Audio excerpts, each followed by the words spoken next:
You're listening to Deep Dives with Sharks, a shark podcast focused on shark species, shark safety both for you and the sharks, and news from the past couple weeks.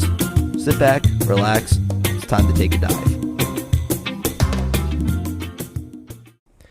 Hello and welcome back, my fellow sharkeers, to another episode of Deep Dives with Sharks. And if it's your first time here, welcome in. My name is Alex. I am the host here, and the results were in. You guys do want to hear my opinions on Shark Week versus Shark Fest, which at this point is a little bit late, but I'm going to be working on it. I do have the notes written out. I just need to actually type them up and then get it going.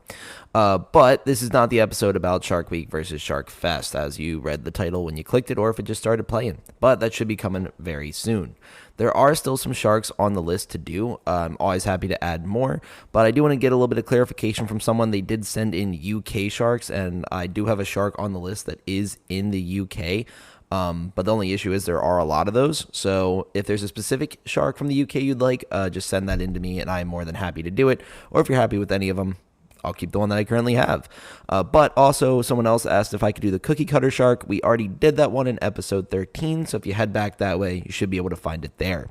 But you can either DM me or you can send it in the way you did on Spotify last time. And of course, if you guys do want to DM me, you can send it over to Deep Dives with Sharks on Instagram or on Twitter at Deep Dive Sharks.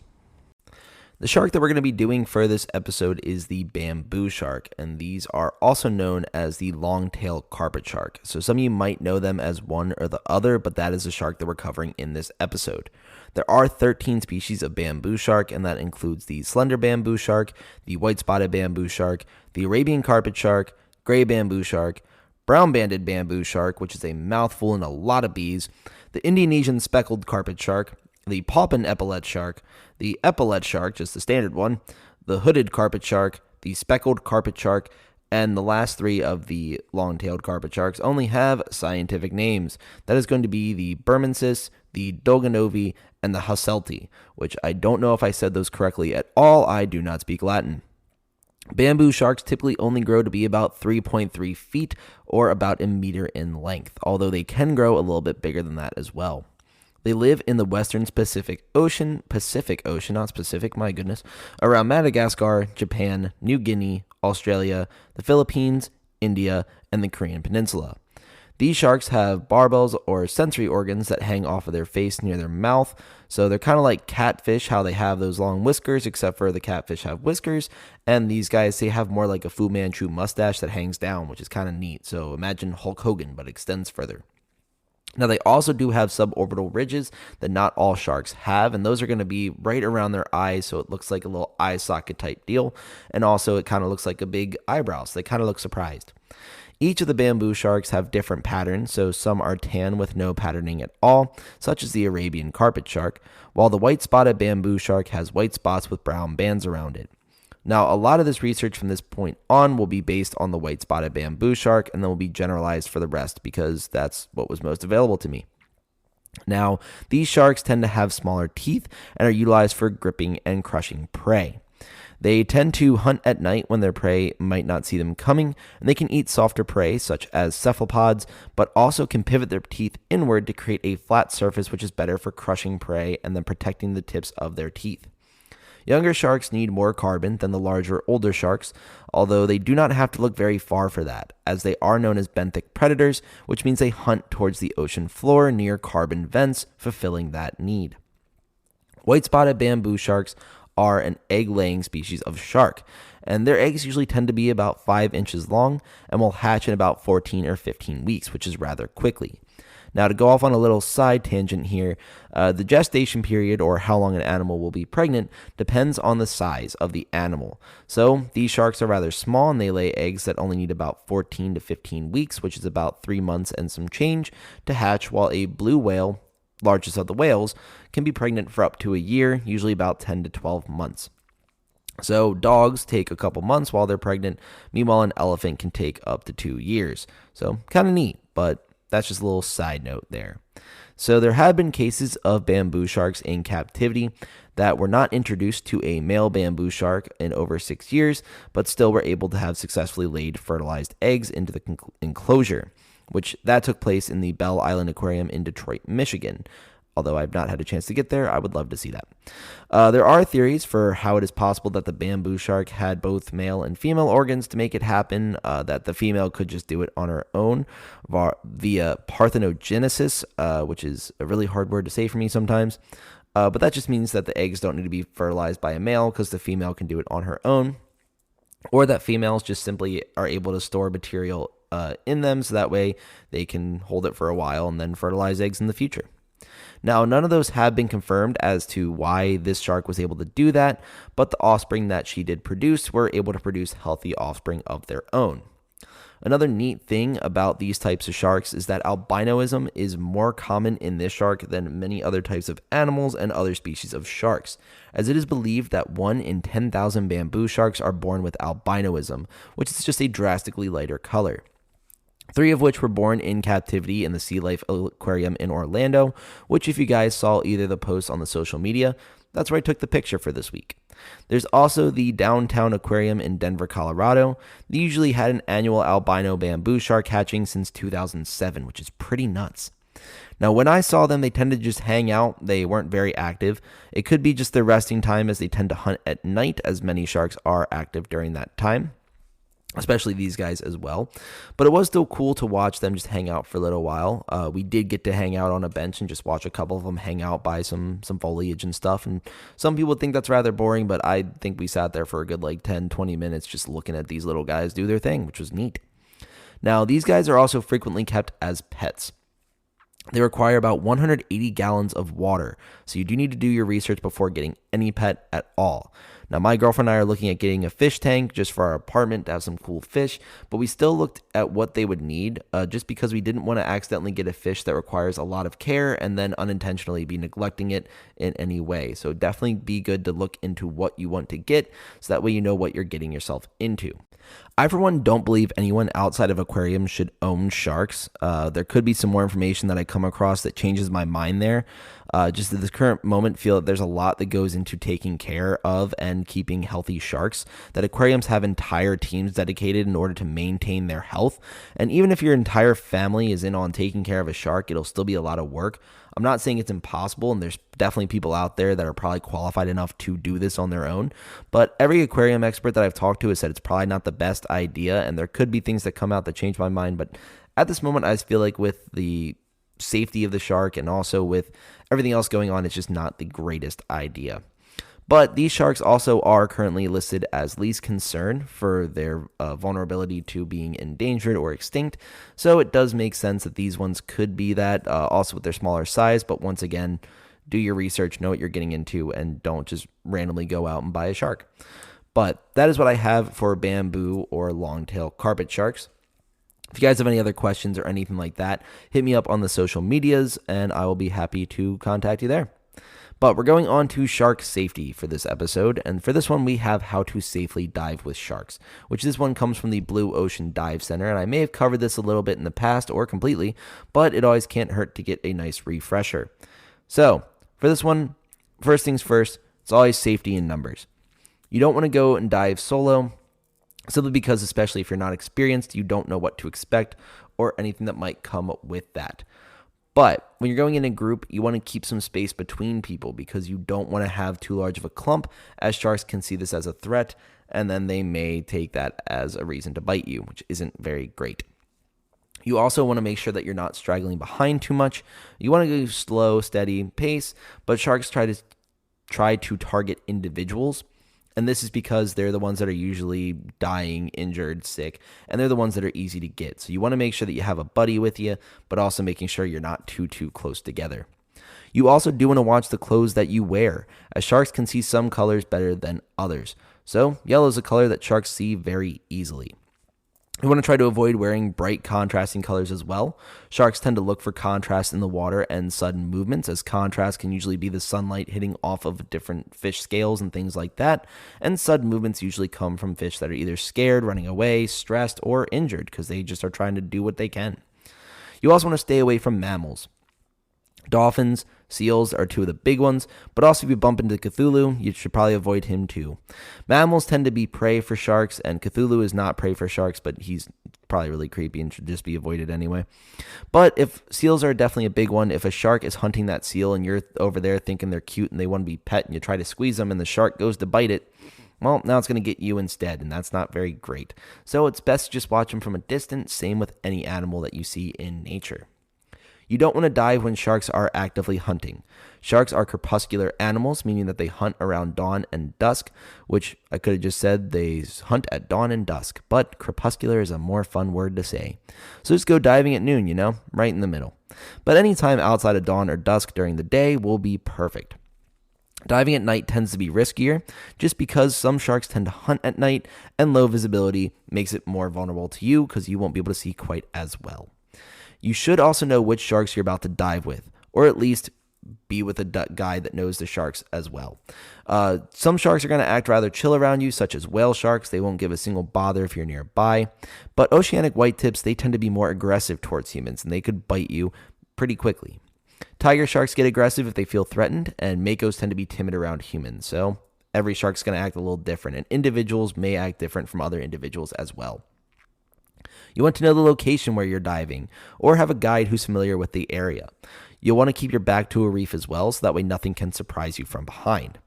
Some sharks like to be ambush predators and also be opportunistic, so the second you take your eye off of them, they tend to get closer because that way they know you can't do anything to them if you're facing away from them.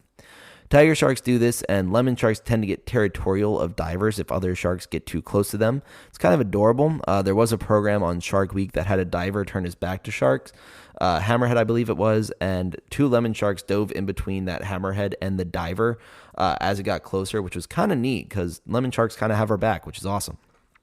You want to avoid flashing lights. Now, flashing lights are going to be very similar to what the fish scale issue would be, and flashlights are fine to see things in darker areas, but having like a strobe light with you wouldn't be really great. So just don't have an underwater rave. It's not the best idea. Also, you want to know when to call it. If you're getting anxious or nervous and the sharks are picking up on that, just call the dive done. Head back to the boat with your group and try again another time.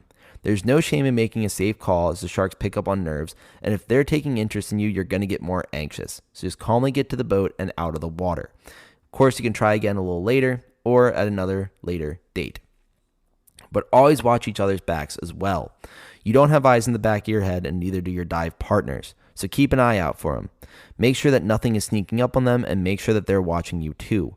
Everyone can get distracted once in a while, but make sure you guys are watching the horizon. Or I guess underwater is not a horizon, but watching all around you would work. But making sure that no sharks are sneaking up on you, nothing else is sneaking up on you. Not only sharks would want to bite you, sometimes other fish will as well. You also want to pay attention to your body positioning. Now, this one is pretty big. Typically, while you're diving, you want to be horizontal. Swimming works best when you are laying down, swimming straight. But when a shark's being more aggressive and trying to figure out what you are, when you go straight up and down vertical, it gets a little bit more confusing for them. So they don't really know exactly what to make you at that point, and they're going to try to keep a little bit of distance because they don't see too many things in the water that look like that. Most things are going to be horizontal, so kind of like a swimming motion. Most fish tend to swim that way, and not many are big and tall rather than being wide, if that makes sense. Now, you also want to make sure that you are watching for sharks' behaviors, any signs of aggression that might determine when you are done diving. If the shark is acting very aggressive towards you, there's really no point to keep hanging out there. You're in their home. They're going to be able to navigate that like the back of their hand. Well, back of your hand, I should say. They have fins. Back of their fin. There we go. But sharks know this area very well. They know how to move through the water. They know how to investigate things and how to get closer and how to get and hunt things. They're apex predators. It's what they do. So if a shark is exhibiting aggressive and dangerous behaviors towards you, you want to get out the water. That's all you want to do. Just get away safely, make sure everyone gets out safe, and make sure that everyone is watching each other's backs while it's happening. You are in their home. You got to respect their home. Respect the fish around you as well. Don't start just grabbing stuff, making a mess, screaming all around, the whole 9 yards. You want to take it nice and easy, calm, respect the area around you, respect the ocean. They'll usually respect you back. Another thing to mention is just making sure you're staying calm. Sharks do tend to pick up on that anxiety, as I mentioned a little bit earlier, and those electrosensors that they have, which I believe I've said incorrectly in the past. They're actually called ampullae of Lorenzini. I used to say Lorenzi. Lorenzini, I was missing an I in there. So Lorenzini is what they're called. They're what can pick up on your picked up heart rate, on everything like that. And they'll be able to sense if you are freaking out, having a panic attack, everything like that. So if you are absolutely losing it, it's not a bad idea to just call it and end it right there and then figure out what you're going to do in the future. But that is what I had for the shark safety part of this episode. Of course, once again, if you guys do want more information, you can check out that website, or you can also reach out to me and I will try to give you information to the best of my ability or see if I can't find it for you elsewhere. Now, the next one that we have is shark news. Now, this one, first of all, we've got one out of New York City. So this one is that drones to monitor all New York City beaches for sharks starting this weekend in wake of Rockaway attack. I, for one, am getting kind of annoyed with how long some of these news articles are. Like, you gave the entire surmise of it in one go. I mean, I guess you have to, but you could just say, like, drones to monitor New York City beaches starting this weekend. And then I'd be like, why? But they're like, no, because of this, that, blah, blah. Anyway, let me get to it. So the New York City Fire and Police Departments will be monitoring New York City beaches with drones to search for sharks in the water from 9 a.m. till dusk every day. This comes after a woman was bit down to the femur while swimming in the water. Now, 2 lifeguards were luckily able to control the bleed, and she was transported to a local hospital where she remains in stable but serious condition, according to the article. Currently, the New York Police Department and Fire Department only have 2 drones between them, so this could be a little bit of an issue. They also plan to close the beach to swimmers when a shark is spotted, which both makes sense and might result in the beach closing far more often than officials think. The article mentioned that shark bites are low, but that doesn't help those who've already been bit. That's kind of like a little asterisk there to be like, oh yeah, well, it's a low chance it happens, but people do still get bit, so sometimes you unfortunately win the shark bite lottery. Here's where I'm conflicted, though. I like that they aren't out here trying to kill all the sharks, and New York in the past has been really good about trying to be friendly to sharks and to the ocean. They did, a few years back, try to create artificial reefs using out-of-commission subway cars, so they just kind of threw them into the waters there after they had been decommissioned and safe to put in there. And the idea was that it'd be the same as a shipwreck, how many sharks and other animals move into shipwrecks after they have sunk and been on the bottom for a while. But here they tried to do that. Unfortunately, the cars collapsed to the pressure, but I do like the effort there. And they also have created protections for sharks in the past, so they definitely are trying here. But sharks often hang out close to shore and don't really bother anybody. If anyone saw the recent video that I posted on my Instagram story, it showed you that typically people are just hanging out on the beach and then just past the waves, there's sharks swimming around doing their thing. They don't tend to come into people because they don't like all the noise and everything. What they like is fish, not humans. So they're going to be around there, and this might end up closing the beach a lot more often than people think. But this one's also better safe than sorry. So I'm not going to be one to say, well, leave the beach open, because of course, if people aren't in the water, you can't get bit. It's what I said in a couple past episodes, and it still is the safest way to not get bit by a shark. It's just don't be in the water. But this one makes it's kind of a wash for me because it makes me both concerned, but also I'm glad that this is the route they're taking versus much more drastic measures. So I will take this if we need to, but that's what we're gonna do. Now, this one is also a neat one. So this one is that scientists are fascinated by a rare whale shark sighting off northwest Florida's coast, and this is by Where News. This one I sort of tailored the search a little bit more because I haven't seen or heard about whale sharks in a minute, and I love them, so I want to hear more about them in good ways. I don't want to hear that they're dying and stuff. That'll make me sad. But these guys, they're hanging out in the Gulf of Mexico and typically stay further south. For those of you that don't know, whale sharks, we did those in episode 4, I believe. They are the biggest of the sharks. And typically, you'll not see that many up in the panhandle of Florida. But about 10 whale sharks have made their way up to Pensacola, which is very up north in Florida, I should say, north of the Gulf. And it's right next to Alabama. Now, it's pretty nuts because it's wild to see one whale shark up there, let alone 10.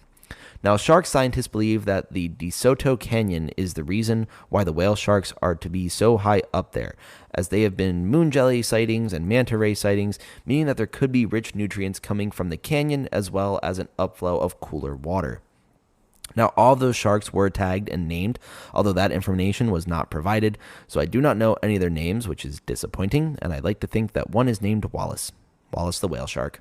Great name. Now, one thing to mention before going on to the next story is that because these sharks are endangered, harassing them, which I put in quotes, is illegal in any way. So this means that touching, throwing anything, even if you're just trying to be nice and give it a little gentle head pat, it's also not allowed. As I learned when I snorkeled with whale sharks, is that the oils on your hands can sometimes also cause infection on the shark and things like that. So even though you're trying to be nice and be gentle with it, it could cause it to get injured, which is not what we're trying to do. But the last news story that I have for us is that an incredibly rare sighting as 6-foot-long shark lurks in British Harbor, shocking locals, and that is by the Daily Star. Which also, fun fact, when I copy and pasted that title, my Microsoft Word did not pick up on the British spelling of harbor and currently says that's wrong, which is kind of funny. But a blue shark decided to show up in Cornwall, which is not typically where they are found, and a local was watching boats come into Newland Harbor when he noticed the shark. He noted that he'd seen dolphins, fish, even deer swimming in the harbor before, but he hadn't seen a shark until now. Blue sharks tend to be open ocean fish, but they could be moving closer to shore for a variety of reasons. Hunting for food is a big one, but another one could be simply global warming. As oceans warm up, forces sharks that were once not found in colder areas to move to those cooler waters, thus also pushing them closer to the shores. So very similar to what we talked about a couple seconds ago in the whale sharks. They're moving up north, get a little bit cooler, that water helps get the nutrients there. But that is what I have for this episode, so thank you all so much for listening. It was a fun one to work on. You guys can follow the social media on Instagram at Deep Dives with Sharks, Twitter, Deep Dive Sharks.